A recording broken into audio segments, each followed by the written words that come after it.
really are just heartbroken that we have to go through all of this after so much challenge and struggle already with the COVID pandemic, and we just really hope that the RDOS board, the public, and also the APC will put lots of consideration into what we've built. A locally owned and operated business is hoping to rally public support after the RDOS found them in non-compliance of their zoning and issued a stop work order. They've misinterpreted our operation as a restaurant that basically is exploiting agriculture land for the benefit of financial gain, which is not the case. This very simply is a means for us to support our family and to bring awareness to food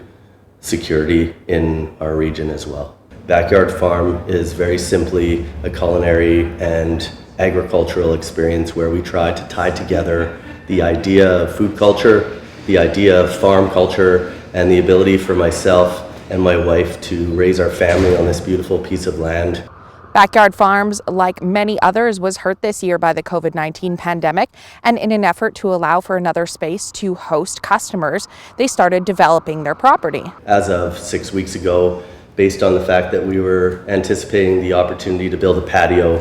and receive a permit to build a covered patio to not expand our operations but allow us to recover after heavy losses and loss of much of our catering business last year, this permit prompted the regional district to take a look at the zoning bylaw definitions and have deemed us non-compliant for agriculture use. Unfortunately, the bureaucracy takes a lot of time, and 6 weeks of having to focus my efforts on just staying in business rather than focus my efforts on getting back into business has not only been incredibly stressful for myself and my family, but I also have a staff that depends upon me. I have clients and customers and suppliers and local farmers that are depending on me to stay in business. Backyard Farms hopes to see their temporary use permit come through soon to allow for their operations to continue until they can see compliance proved to the board or a proper rezoning is issued. I feel that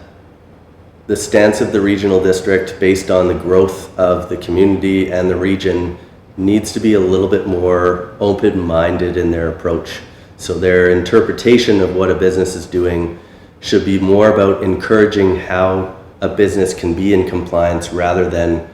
strictly just not being compliant. I've learned more about the politics and bureaucracy than I ever wanted to, but that the reality is that we know that there's a community that's beside us, fighting for us to stay in business, and that my family and everybody who's ever been a part of this business is very grateful for everybody's support. For Castanet News in Oliver, I'm Casey Richardson.